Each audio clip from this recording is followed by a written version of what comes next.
Hello, everybody. This is Connor, Boats Don't Sink, here with Iron City Games, and today we're going to be looking at Mushoku Tensei, Jobless Reincarnation. This is the newest English set that has released. Comes out on March 11th. That is today, if you're watching this on the day this uploads. And I want to talk about some of the cards in it. So, for some recent sets, we have done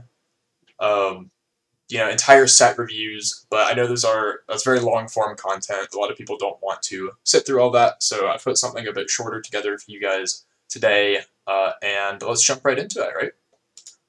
So, first off, I want to look at, this was a trial deck and booster set that released. It has no previous support, so we're looking at 20 cards from the trial deck, 100 cards with 5 box toppers from the booster set itself, so we've got 125 cards here. There's also some shop promos and whatnot. Those haven't released yet, so we're not going to be dealing with those today. Just the 125 cards that have released and are available for everyone to deck build with. And I want to look at my top 10 cards from the set. Those of you familiar with me know I've done this in the past on my personal channel with sets for a long time, though I took a break for quite a while now. But I want to get back into this because this is something quick and easy I can throw together, hopefully give you guys a starting point for some deck building, maybe some key cards in the set that you want to look at trying to fit into your decks without having to go through every card in the set, right? But before I show you my actual top 10, I want to remind everyone, ironcitygames.tcgplayerpro.com. We open a ton of every Wise set. You can get any singles that you need for a great price here. You can also hit us up on Facebook at Iron City Games. I'll have those in the end card when we get to the end of the video. But remember, check us out and go buy some singles. We'll have Mushoku Tensei up soon, hopefully. Now, for my actual number 10 card, we have the event, Man God. This is a 3/5 yellow event. If you do not have a 6-sided world character, this card cannot be played from your hand. Perform the following effects one time each in any order. Choose one of your opponent's characters, stand it, and move it to an open position of their stage, or choose another of your opponent's characters and exchange those two characters as stand. Second effect is your opponent puts all of their stock into the waiting room and puts the same number of cards from the top of their deck into their stock. And the third effect is your opponent chooses one climax in their waiting room, returns all cards except that card from their waiting room into their deck, and shuffles their deck. That's a lot of text. That is a huge wall of effects. 3 things going on here. Get a little bit of a comparison going. It's 3 effects we've seen before. It's 3 effects we have here in Bang Dream. It's 3 effects that we've seen in Konosuba, with the Yungun level 0, 2/3 event counter, foreclosure, and the level 3 Aqua. 2 of these effects are huge. They're things that we look for in sets as top-ends, those being Stock Swap and what we refer to as Fumio, the Arisa Ichigaya effect here, where you shuffle your opponent's waiting room back into their deck minus a climax. Those are both powerful finisher effects that punish. One punishes generating a lot of clean stock, where your opponent might have a compressed deck. You know, you get rid of their stock, and you're going to send a lot of climaxes over into their stock, so they're not going to be able to cancel. The other one shuffles their waiting room back into their deck, so if they manage to mill through a lot of their deck without milling many climaxes and they're compressed, you can shuffle all that clean damage back in. They work amazingly together because you can send clean stock to the waiting room, send climaxes to the stock, and then shuffle all that clean damage back in, and now you've decompressed them significantly and you can do a lot of damage. The third effect is one that we don't see as often, the quote-unquote grappling hook effect, Batman making it popular. It's not super relevant here. You can use it to, if your opponent has an assist in the back and a big character in the front, you can swap them so you attack into the assist. Or if they have something like, say, just an open spot in the front row and you want to be able to side attack instead of directing for a lot of damage, you can side attack for a precise number, or just kill a utility card that your opponent has. It's not really the biggest part of the effect, but it's one that's there nonetheless. You're getting it for the cost. 5 stock is a lot. A lot of you are probably thinking that. And that's part of why it is so low down on my list. 5 stock is a lot. This card you're not going to be playing until the last turn of the game.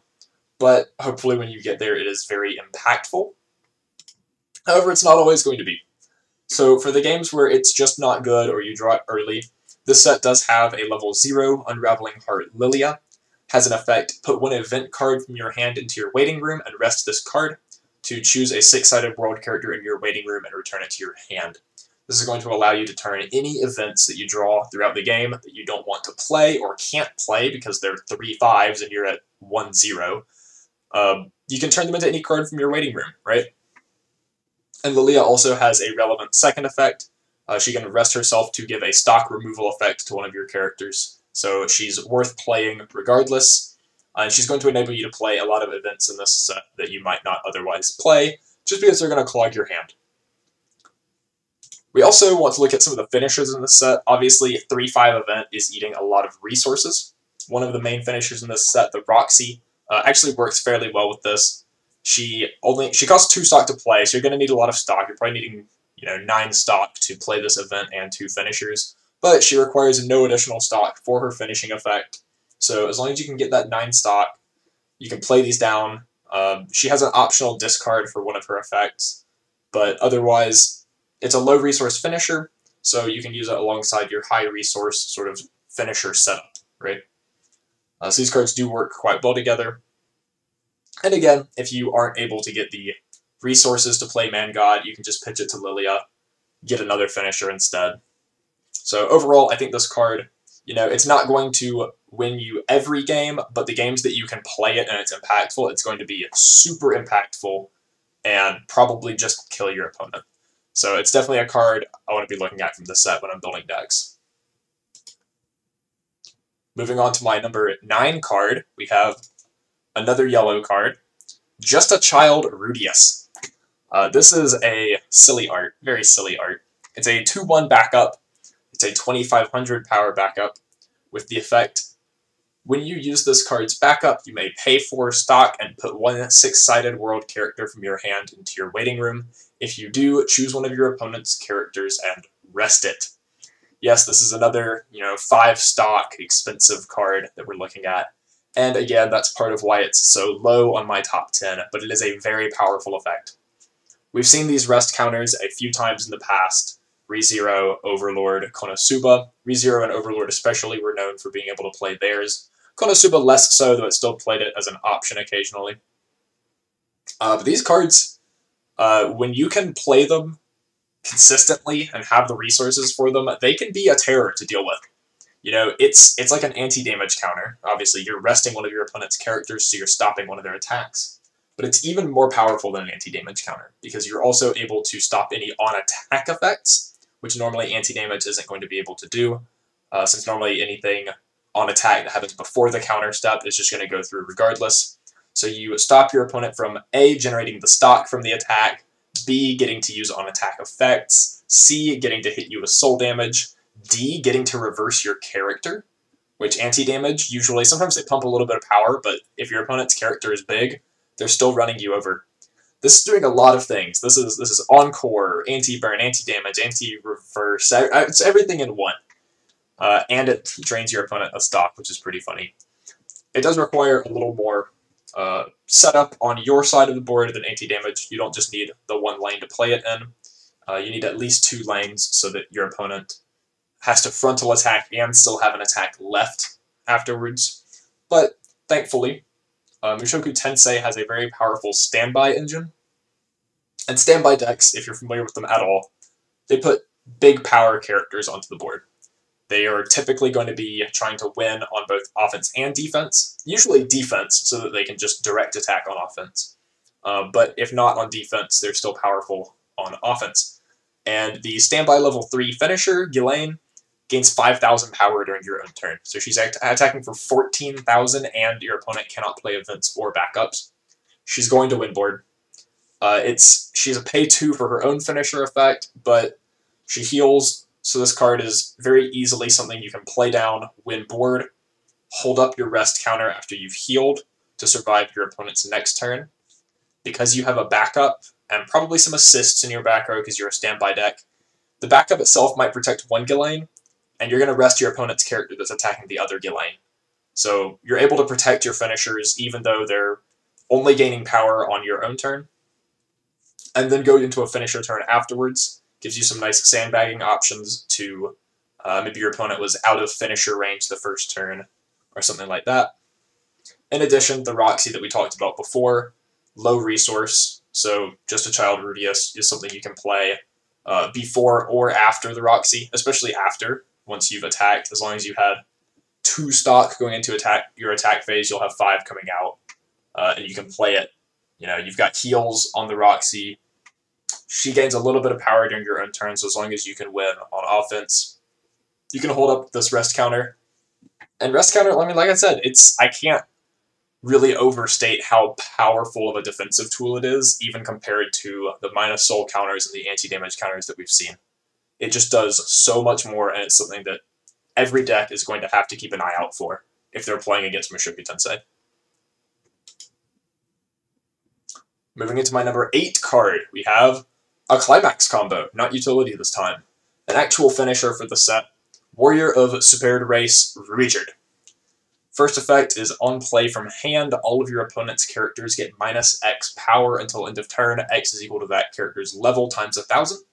Second effect is his Climax combo. When this card attacks, if Dead End, the treasure Climax, is in your Climax area, look at up to 2 cards from the top of your opponent's deck, choose up to 2, put them on top of their deck in any order, put the rest into their waiting room. Then look at up to 2 from the top of your own deck, choose up to 2, put them back on top in any order, put the rest in your waiting room. What this does is allow you to rip Climaxes off the top of your opponent's deck so they don't cancel, and move Climaxes that you're going to trigger, or Soul Triggers or whatever that you don't want to trigger, either onto the second card of your deck so that you don't trigger them, or into your waiting room so they're just gone altogether. If you have multiples of these, you can just keep shifting a Climax down so that you'll always cancel the first attack of your opponent's next turn, which is very powerful, good defensive tool.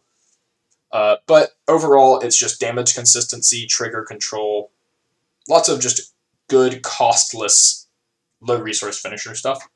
However, this card has a little bit more up its sleeve than just being Prosciutto's on-play effect plus Mocha's Climax combo, which both of these cards are fantastic cards. JoJo, not really known for being a fantastic set, but Prosciutto in the minus power builds, definitely something that people have looked at as anti-standby, which we're in a pretty heavy standby meta right now.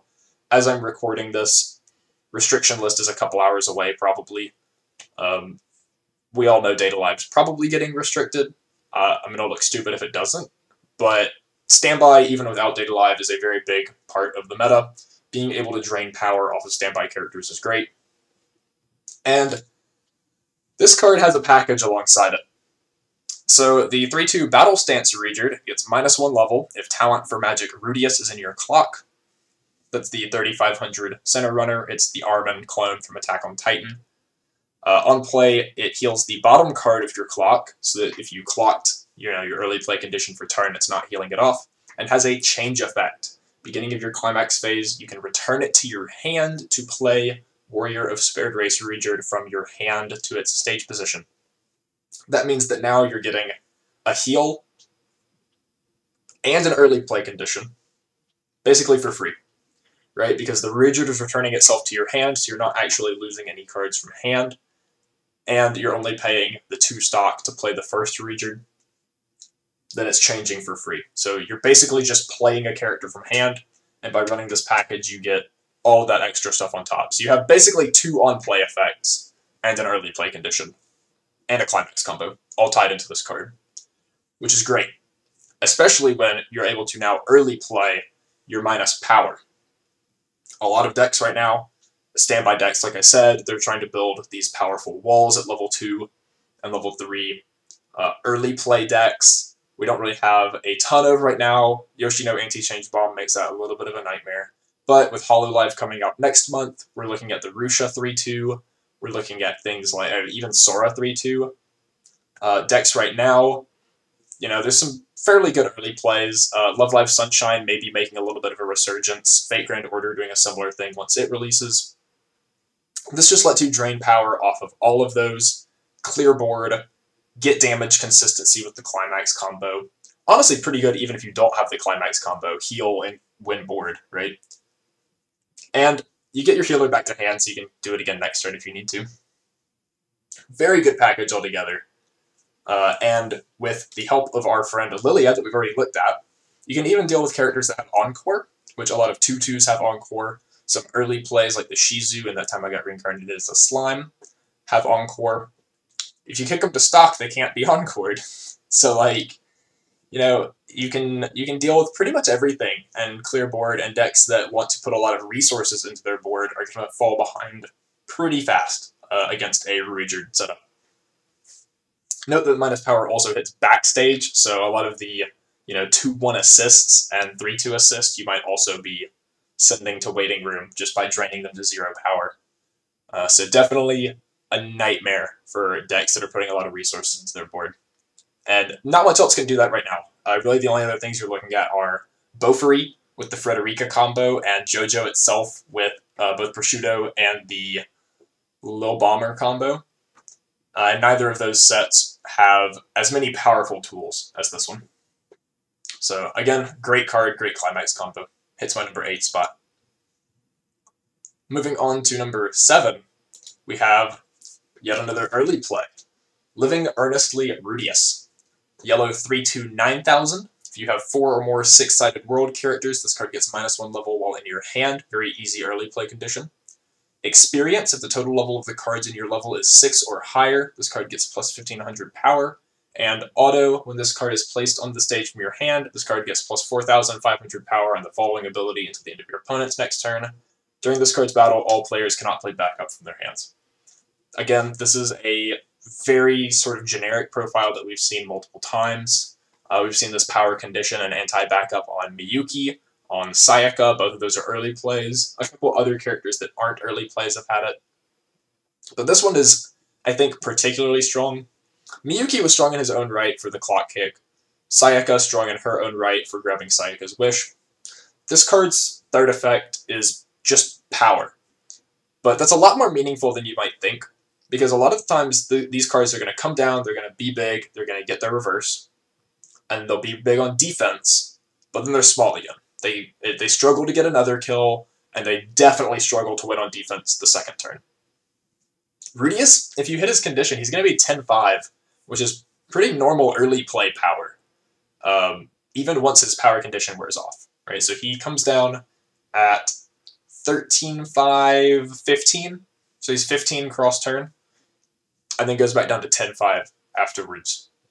Still very respectable, but we also have some cards that are interacting with him. So not only does he have higher power than these others and an easy early play condition, we've got 4 cards that interact with him here. 3 of them I don't think are actually very important. The Rudius level 0, if you have experience, if the Rudius is in your level, it gets a rest to draw ditch. Sylphiette gets power and no color requirement if the Rudius is in your level, and the Roxy gains power and Encore if he's in your level. But the Zenith is the one I specifically want to look at here. She is a level assist. Alright, so now he's 16-5 on the turn cycle he comes down, and then is 12,000 after his power wears off. So that's pretty big. That's still contesting board even once his power is gone. And she's a discard bond to him. So you can just play down the Zenith, and even if you don't have the Rudius, you can just discard a card and get him.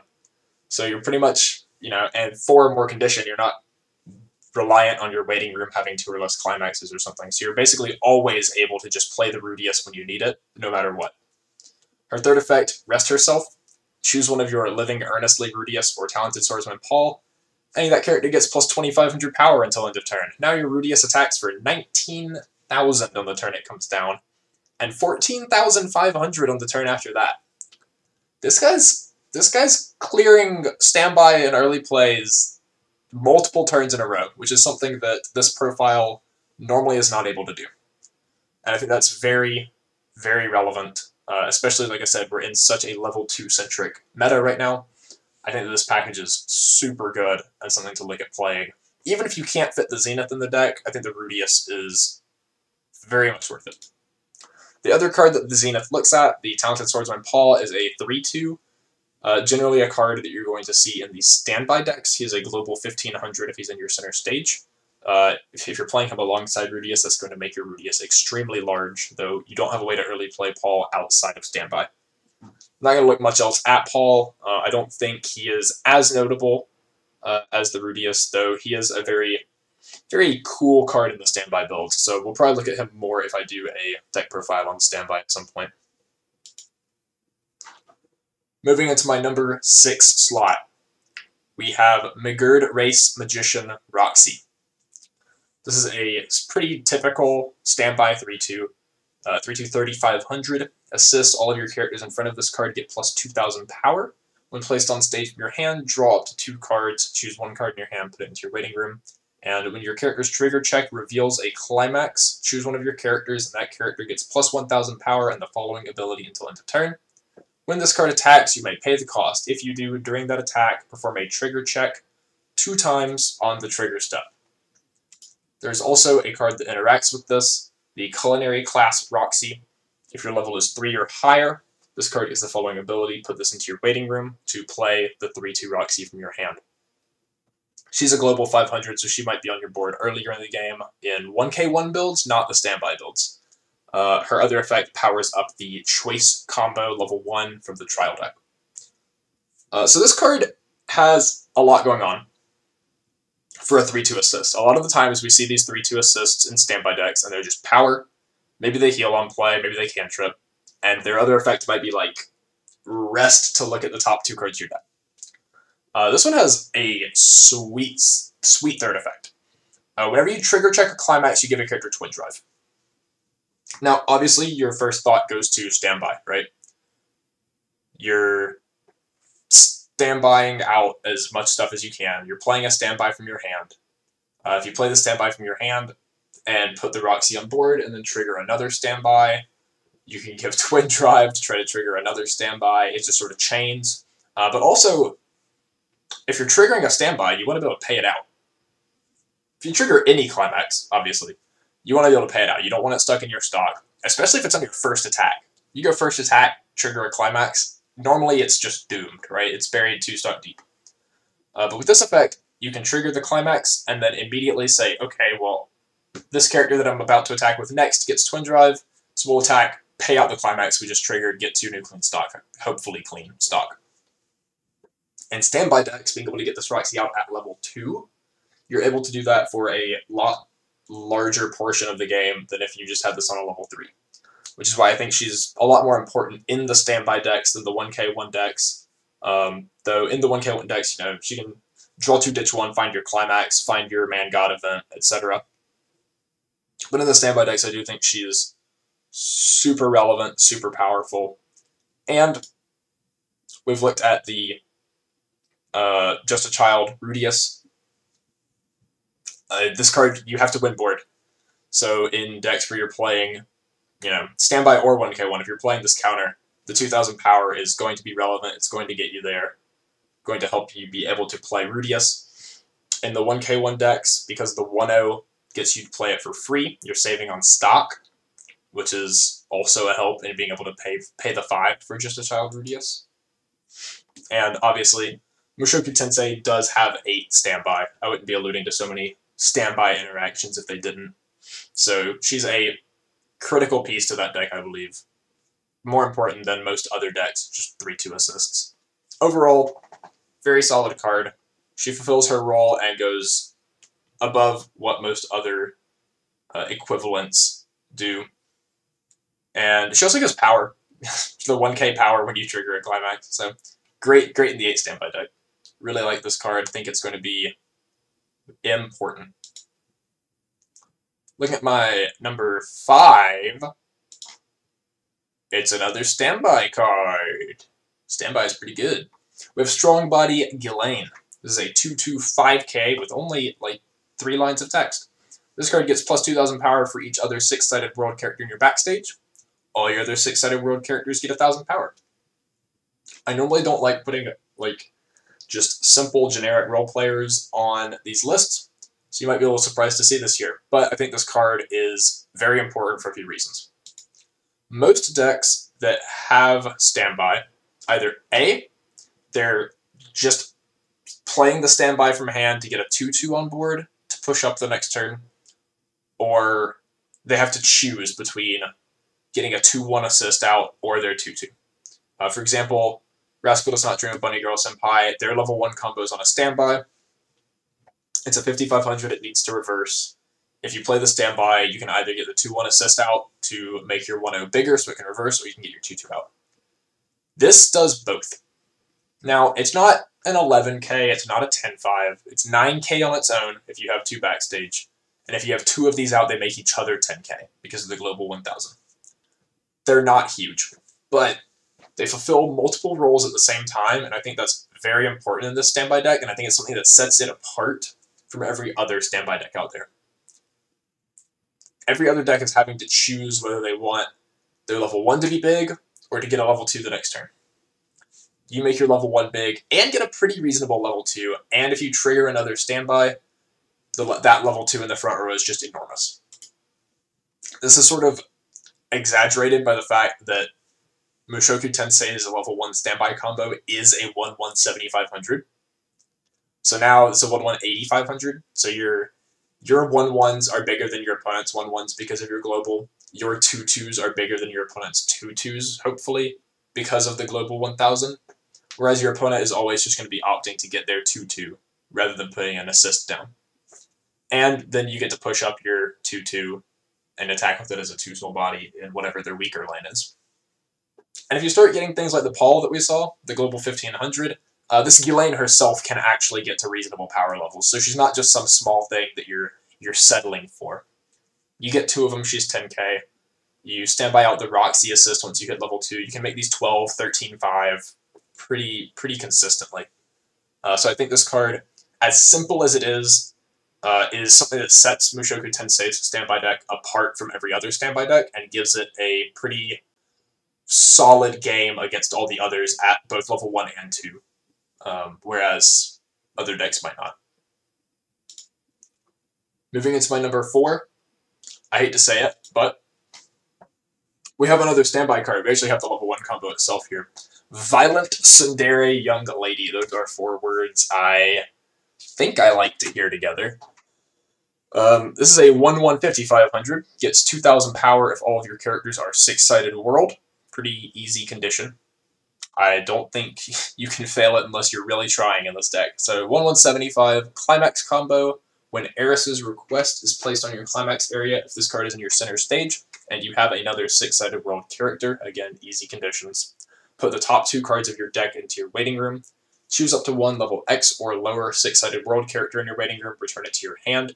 X is equal to the total level of the cards put into your waiting room by this effect. It's what we call Cigarette's effect. So, obviously, first comparison, this is Shizu combo or whatever, Cigarette's combo, and a 1175. It is an advantage combo, and it is your beater. And when you're playing 8 standby, you want your 1175s usually. I think Slime is pretty much the only exception to that. So you can, A, standby these out at 0. They're 75. You don't even have to have the 2 or more condition that a lot of them do. So it's just 75. You don't have Encore. It's a downside, I will admit, but you have an advantage combo. I know a lot of people feel very strongly about advantage combos at level 1 on standby. I know Kaede in Bunny Girl Senpai was a massive point of contention for quite a while. It's powerful, especially when it's your 1-1. It's just powerful. And it's noteworthy because the Eris, the Climax combo is on Climax place, right? So you are able to mill and fill your waiting room up a little more before you standby out, which is great. And then, you know, obviously you're going to be standbying out the 2-2 that we just looked at. It's going to make your Eris an 85. Because your Climax combo salvages, it's selective. As long as you hit level 1 or higher, you can grab a backup, meaning your 1-1s are almost always going to live.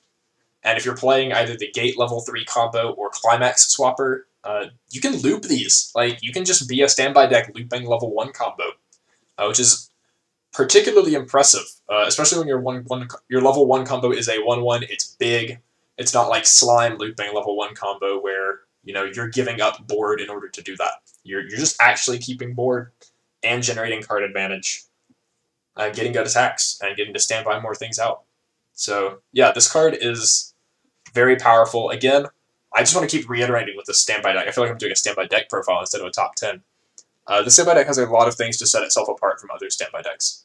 What we're used to seeing is decks that almost entirely forego climax combos, really.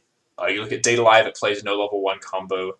You look at Slime, it plays kind of a level 1 combo that just makes stock that it uses to 3 stock Encore. You look at Ruby, it doesn't even have a level 1 combo on standby. You look at Adventure Time has a level 1 combo, but again, it's not one that generates card advantage, and it's weak. That both it and I don't know why I can't think. Slime. They're 1-0s with their combos, so they're weak. You're having to forfeit board to get your level 1 combo. This doesn't give up anything. You get your level 1 combo, you get your board, you get all of it, all in this one card, and that's something quite unique, quite powerful. So this is definitely high up on my list for sure. Number 3, promo card. Rudius Greyrat. This is a box topper. This card is on play from hand. If your opponent has 1 or less characters in their center stage, choose a cost 0 or lower character in your opponent's center stage, put it into their waiting room. I like that effect. Second effect, when this is put into your waiting room from the stage, you can pay 2, choose a 6-sided world character in your waiting room, return it to your hand. Obviously, the first effect is really what we're looking at here. The meta right now is full of a lot of cards that are very powerful going first plays. Millum Chaser, K-Runner Clean Cut, Nanami Runner, Nino Runner, lots of just 3,500 power runners, chasers that are big, hard to answer. You have to be able to beat them in multiple lanes, and most decks can't draw a way to do that consistently. Rudius is a way to answer all of these. And you might be thinking, okay, but we've gotten a few of this card recently anyway. Data Live has it, Ruby has it. Ruby plays theirs, I'll get into why. Rent a Girlfriend has it. These cards, the issue with these cards is that if you're going to use them as an answer to your opponent's 4 of going first play, as you're going second play, you have to be able to draw it. And to be able to draw it, you have to be playing probably 4 copies to draw it every time your opponent draws their 4 of. Neon Cat is nice because she's a going first play. She's a plussing level 0. You can justify playing 4. Most of these others, you can't justify playing 4 copies. Even though Mami and Rudius both on death can pay 2 to plus, that is very stock intensive. You can't do it if you go first and play them, because if they die, you don't have 2 stock, unless you trigger a choice. So they're not cards worth playing 4 copies of, especially the Origami. That's definitely not a card worth playing 4 copies of. It doesn't even replace itself. But Mushoku Tensei has an answer to that. Mushoku Tensei has Eye on the Forehead Ruijin. On play from hand, put a card from your hand into your clock, search your deck for a 6-sided world character, put it in your hand. This is a stockless way to search on turn 1. Very relevant, because now it means that if we draw Rudius or Ruijin, we can answer our opponent's going first play with our Rudius, because you can just play the Ruijin, clock, go get the Rudius, answer their guy. Seems like you're going pretty far out of your way to do this, but trust me, it's worth it. And Ruijin is not just dead weight that we're playing to enable this combo. Ruijin, being a stockless search, just lets us get anything whenever we need it. It does cost a clock, which can be a bit rough sometimes, but that has its benefits too. We have some experience conditions, all the cards we looked at that need the 3-2 Rudius in your level. It can help enable experience. It can help color fix if you're wanting to splash a slight bit of a color. In the standby deck, it can help you force yourself into level 1 or 2 so you can standby out higher level characters on a turn that your opponent tried to level lock you. Even in the 1k1 decks, it does get around level locking just as any other clock profile would, except it doesn't cost a stock to do. And with the Ruijin level 3 combo that requires a card in clock for early play condition, your opponent can't lock you out of it by leaving you at 1-6, because you can clock to 2-0 and Ruijin to clock the early play condition from your hand and go search for probably your early play package. It enables a lot of other things and also enables this turn 1 play. So it's not dead weight. Why is it not on my top 10 list? That's a question for another time. Rudius is on my top 10 list because I think Rudius is something that is going to be... It has to be at the front of your mind when you're playing against Mushoku Tensei. You know, if you're playing Kaguya, which may or may not get restricted here in like 2 hours, and your opening hand has a K and another 0. The K clean cut runner and another 0. Normally, you're just going to slam the K, you're going to run, and then on turn 2, you're going to play the other 0, you're going to get a reverse, you're going to clean cut, and you're going to have gone like +2 or +3 off of it for no reason. Especially if your other 0 was the Chica 0. You get a search, you get to power pump your K, you get the reverse easy, move on. You've just drawn a billion cards for no reason. Now if you're playing against Mushoku Tensei, you have to think to yourself, what are the odds that if I play this K down, my opponent plays Rudius, pops my K, now I don't get my runner, I don't get my clean cut next turn. I've basically just been like 3 for 1 or 2 for 1 or something ridiculous. Is it worth it? Or do I just play my random other 0 and save my K for turn 2? And if they save their K for turn 2, and you draw the 3500 runner, or if you draw Ruijerd, right, then, you know, they play K, you search box topper, they play other thing, you search 3500 center runner, and you deny their clean cut turn 2. You get to trap your opponent. So those are the kinds of cards I like putting on these lists. They're important because they are unique to these decks, and they make your opponent has to be aware of them. They have to know that they have to play against it. And Rudius, I think, is a huge way to do that. Not to mention, if you play Ruijerd, search the Rudius, and you've attacked twice, so then when it dies, you get to pay 2 and just get one of them back, which is, woo, yay, free cards. 2 stock, obviously, but free cards. So yeah, I think Ruijerd is very good, and Rudius is very good, and these 2 cards as a package will define Mushoku Tensei's early game, especially against a lot of the dominant decks in the meta right now. Moving into my number 2, we're almost there, I promise. Amulet of Midgard Race. This is another event card. 1/0 blue. Another wall of text. If you do not have a character with Roxy in its card name, this card cannot be played from your hand. Search your deck for up to 1 6-sided world character, reveal it to your opponent, put it into your hand, and shuffle your deck. If you put a character into your hand, choose a card in your hand, put it in your waiting room, put this card in your memory.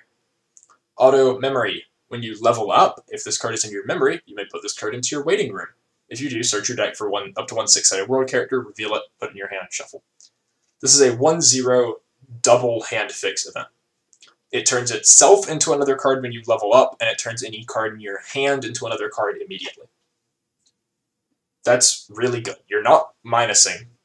You're just breaking even twice for 0 stock. One of them is delayed, and you minus short term, but you get that card back long term.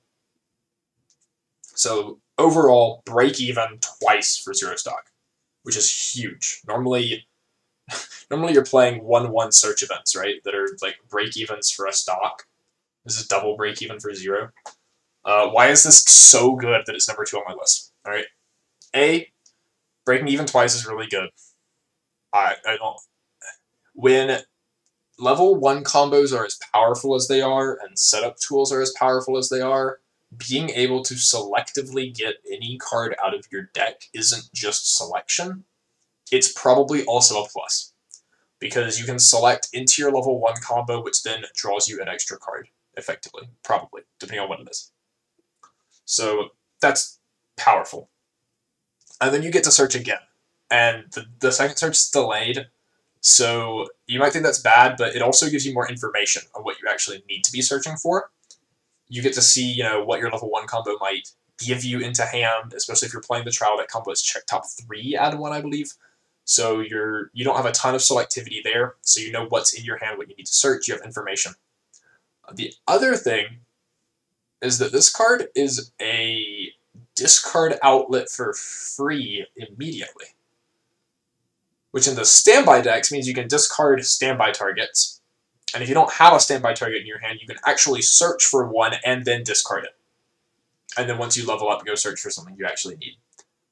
Which means, you know, if you have 1 standby target in the waiting room, now you have 2. If you had 2, now you have 3. Or you go search a backup, discard a 2/2 from your hand. search a 1/1 Eris, discard a 2/2 Ghislaine from your hand. Anything like that is possible now with this card. And that's something a lot of standby decks don't have or like wish they had. And a lot of the decks that do have them, you look at Data Live, they have the Trial Deck 0/0 Toka. That card is very small. They don't want to field that card at level 1 just to discard a standby target, because if they don't trigger a standby to play on top of it, they're losing that lane guaranteed.